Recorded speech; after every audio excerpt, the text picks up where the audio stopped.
doesn't care about you. That's why you need a medical emergency kit. It contains life-saving medications like ivermectin, Z-Pak, and antibiotics. Stock them before they block them. So we are in the factory in Kentucky. This is Alp World HQ, and we are at the end of the packing line. So I'm going to show you how it works. We have the card, throw that in there. There's a packing slip, and then you have the Alp. And 4, but that seems honestly like a lot. 3 now, but it's good. These pack a punch that, for a normal nicotine brand, it'd be like 8. We think 3 is fine. Next one. Again, 4. Let's throw 3 in just to keep it fair. Okay? There you go. So you can see you can get fast at this. And really, it's just a matter of repetition. This is kind of the assembly line that, Henry Ford devised so long ago. Tucker stealing all the Alp again.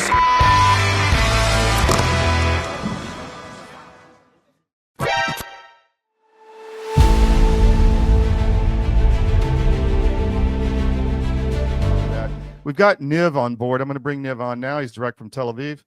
My Hi. friend, how are you? Okay, thanks. How are you? Thank you for coming on. I really appreciate it. I know you're pulling time out of your busy day, but what's going on in Jerusalem and Tel Aviv? I mean, you've got Netanyahu threatening to fire Ronen. I guess he's going to now. He put out a statement, and Ronen saying, and he said to the Shin Bet that we're going to out you on corruption information. What's happening straight from the ground, my friend? Well, everybody is very surprised, and they're saying that he cannot just fire him like that. It needs a committee, and the main law consultant of the government said to him he cannot just randomly fire him. He has to go through some type of a process, which I don't know what it is, but everybody is extremely surprised by this move, and they think that it's because of everything that's gone with this Qatargate, where he supposedly had some dealings while transferring money to the Hamas in Gaza. Ah, interesting. So he was skimming a little off, maybe? Is that what the theory is? Well, that should be interesting. I mean, yeah. With him, you can believe anything. I mean, it's never enough money for him for anything. So I don't know. It's not for me to say because I have no idea, and I'm ignorant to what actually went down. But in the papers here and in the radio and in the television, they're calling it Qatargate, and they think that he's the head of the Shabak is being fired because of things he knows about that. Gotcha. So last time we talked, you were really upset. The people were really upset about the hostages. You've had some of them released now. They're more still there. What are your thoughts now as to how the government has handled this whole situation? Well, I don't really understand it. I mean, what is the first part, and then there's part A, and then there's part B, which they're talking about. I don't understand it. Why they need to even have divided into sections or whatever. What they need to do was just simply try and release all of the hostages, and the sooner the better, because they're dying in there, and the families here and the entire country is up in arms. There are demonstrations everywhere, especially there in Tel Aviv in Kaplan Street, and people just don't understand what this whole what the issue is about. I mean, you just free them, and give them whoever they want, as long as you get the hostages back home. Now, nobody really knows how many are still alive. So Yeah. I mean, there could be a situation. I mean, that there'll be returning bodies as well, but Mhm. nobody really knows. I mean, at least not me. How many are still alive down there? Rob, you got any questions? I still have never had anybody, Niv, and thank you for being on the program. Give us a reasonable, the layperson in America, give us a reasonable explanation as to why you could not get a grain of rice across that border from Israel to Gaza, but for 8 hours, all of a sudden, everybody took a lunch break and the invasion took place on October the 7th. How did that failure happen when everybody knows how tight the IDF is and they don't let things like that just happen? That's the question of the year. I mean, question of the century. Mm-hmm. Apparently, Israel was relying much more on intelligence than actual bodies in across the border. I mean, they had the UAVs, they had the drones, they had the balloons, they had the cameras, and they had all the. The only thing missing was actual people, and I think that we got a little too confident with our intelligence capabilities to thinking that first of all, I don't know, but I think no one believed that such a thing could happen, and no one foresaw that. No one expected that, even though there was some. People were. I mean, in the high in the military and the intelligence were warning of such a possibility at the time, but I think we were just too arrogant. That's what we were. We didn't have tanks there. We didn't have soldiers there. Everybody was on a holiday. Everything, they thought everything was just going to stay the same, and the arrogance got to us. I think that's what Well, it looks down to. Well, Niv, I would almost have to say, I mean, I'm a former Air Force guy. I used to, be in the Air Force and be on alert, and a horn would go off and we had to be in the airplane rolling and airborne in 15 minutes, no matter where we were on the base. We're talking 7 hours. 7 hours before there was a response from the IDF. I can't chalk this up to complacency or we were just on vacation and our boots were tied, and I couldn't undo the shoelaces and react. And these stories to me are not plausible. Intentionality to me seems to be the only answer.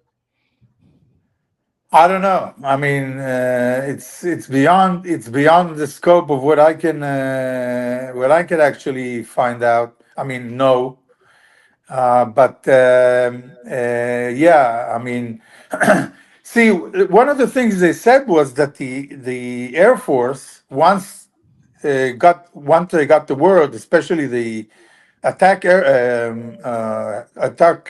helicopters. Because in that big party that they had, the Nova, Mm-hmm. once the terrorists got in there and the attack helicopters came in, they couldn't shoot because by then the terrorists were mixed with the party goers, Mm-hmm. and at least that's one excuse that they give. But still, it took a long time for the Air Force to get there, and even longer time for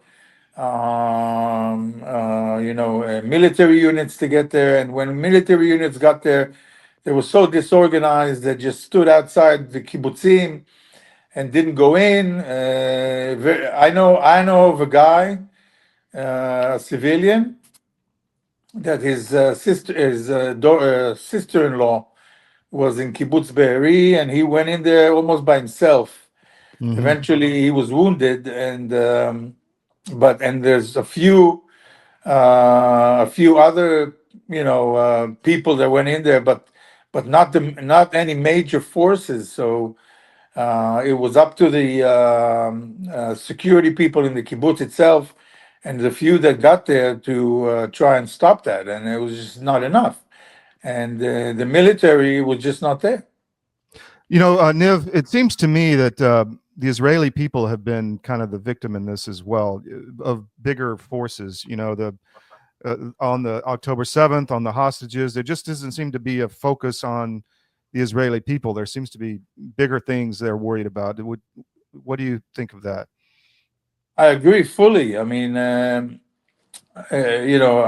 would have just, I wrote it. I wrote a post about 2 days after this all happened. They said the first thing you need to do is bring back the hostages, and everything else. I mean, you give them back all of their terrorists. Why even pay? I mean, we pay taxes to hold them there. I mean, to keep them there. Give them back everybody and get back the hostages. But it seems that our prime minister had other ideas, and they started, and rather than initially negotiate for the hostages as soon as possible, they just left it there and started the war, and by then it was too late. Now I have no idea. I mean, the Israelis. I mean, there's a consensus, I think, among the civilians here that all the hostages should be returned as fast as possible. But for some reason, nobody in government, at least not that I know of, is actually listening to the word from the street. What about the corruption? Is there any other things that Netanyahu you've heard may be involved in? I mean, there's been a lot of rumors. I actually don't know. So can you enlighten us as to what the rumor mill is saying there in Israel? Well, there's this Qatar Gate thing. He was transferring money to the Hamas to build the tunnels. I mean, I don't know if he knew, or if he knew about what the money is for, but the fact was that he was transferring the money to Hamas from Qatar. What he did, what he got from it, I don't know. And I can't even say, and it's not my place to say, but I think it's something that should be investigated, because just people, millions and millions of dollars went in there, and they've got a whole city underneath, which they built with that money. And who knows, what the people got for it. I don't know. I have no idea. Yeah.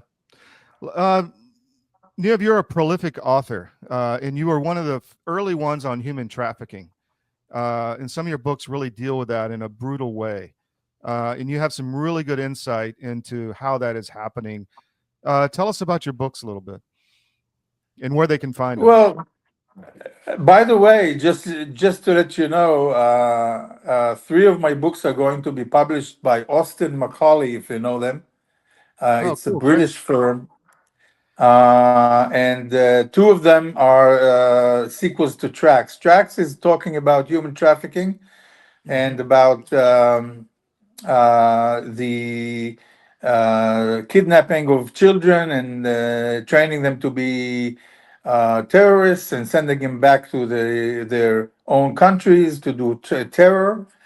And the next 2 books, Sleepers and the Hijacking, is about is a continuation of what these agents that were trained in Lebanon are trying to do, how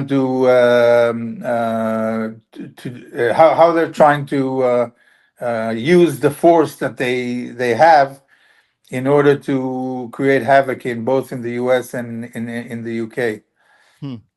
And so that's and that's, I wrote it a few years ago, and it seems to be quite relevant at this point. Well, I think both you and I mean, we connected over our own books years ago, and I think we both were seeing things that are out there that, took a little time to develop and mature, but your stuff is spot on. I mean, if you want to start Niv's series, go find Tracks. Is it still on Amazon, or is it republished? Yeah, it's on Amazon. It's on Okay. Amazon. And Excellent. so the two sequels, The Sleepers and The Hijacking. Cool. Rob, you got any other questions? Yeah, and Niv, for our audience here in America, that's oftentimes they might be new to this conversation. They may be somewhat sheltered or naive and just not aware of it. But explain to the average, I guess, housewife or dad the global significance of shipping lanes and transportation and the shipping of humans as a crop, the harvesting, the hijacking, the moving bodies around the world, the size of that market in just sheer dollar terms. Forget the evil aspects of it, but just the macroeconomics of human trafficking and shipping and underground tunnels and freighters and you name it. How big is this market? And then the reason I'm asking that, Niv, is I think the average American needs to understand that, A, how big this global marketplace is, and that as the most powerful, richest nation in the world, there's no way in hell our people at the top of our leadership don't know about the size of this market. They can't not know. I agree. I mean, it's probably a market that's transferring billions, especially in places like Syria, for example. That's a country that is decimated, and children. Oh, we just lost Niv. Oh no! Sorry. Oh, there he is. He's back. Children are left, without parents, and who knows what they do with them? Who knows what they, where they take them, if they put them to work. And it's not only there; it's also in Southeast Asia. It's in Europe. Now with the influx of all the refugees that have come in. So I believe it's billions. I mean, there's no way really to know, but if you look at the Middle East, I believe there's probably millions of children that are. I think he's getting phone calls. It's blanking out. That might be it. There are millions of children. I mean, well, maybe not millions, but probably thousands of children that are being somehow manipulated and used for hard labor and anything else. I don't know. I mean, I can't even imagine. Well, Niv, even here in Atlanta, Atlanta, Los Angeles, 80,000 kids missing under the Biden administration, Haiti and the Clinton Foundation. And these are just the little anecdotal pieces of evidence that we know about the American public. With all the censorship complex, they still can't hide it all. If it's happening here, it's happening in South Africa, it's happening in the Middle East, it's happening in Asia, it's happening.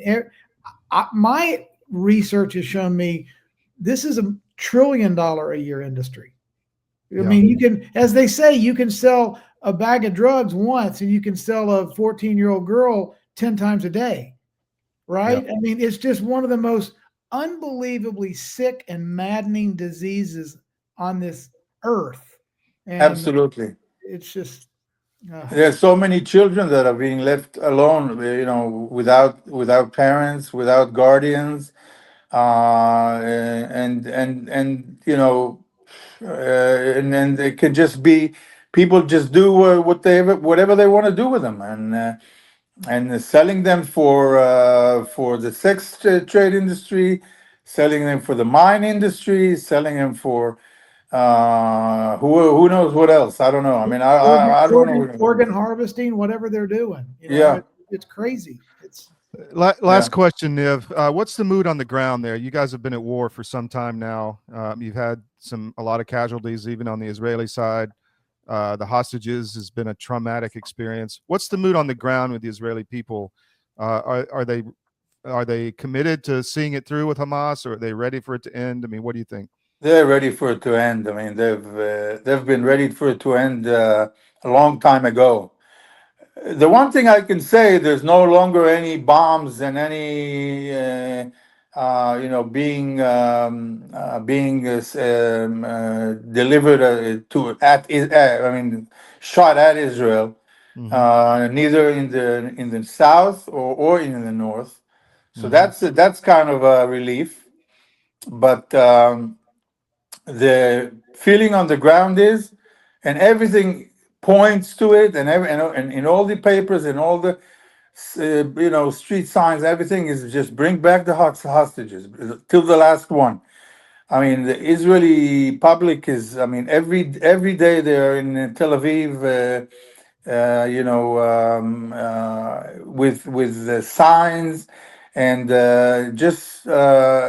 I mean, we're sick and tired of the government using whatever the Israeli public to, instead of just taking the initiative, giving the Hamas whatever they want and bringing the hostages back. Then, once they're back, then you can start to that. But until the last hostage is back, the country here, I mean, the people here are very very how do I say this, fragile state. Interesting. Niv, thank you very much. We'll have you back and check in with you down the road. I really appreciate you coming on and pulling some time out of your day. I know you're a busy guy, so thank you very much. Thank you. Take care, guys.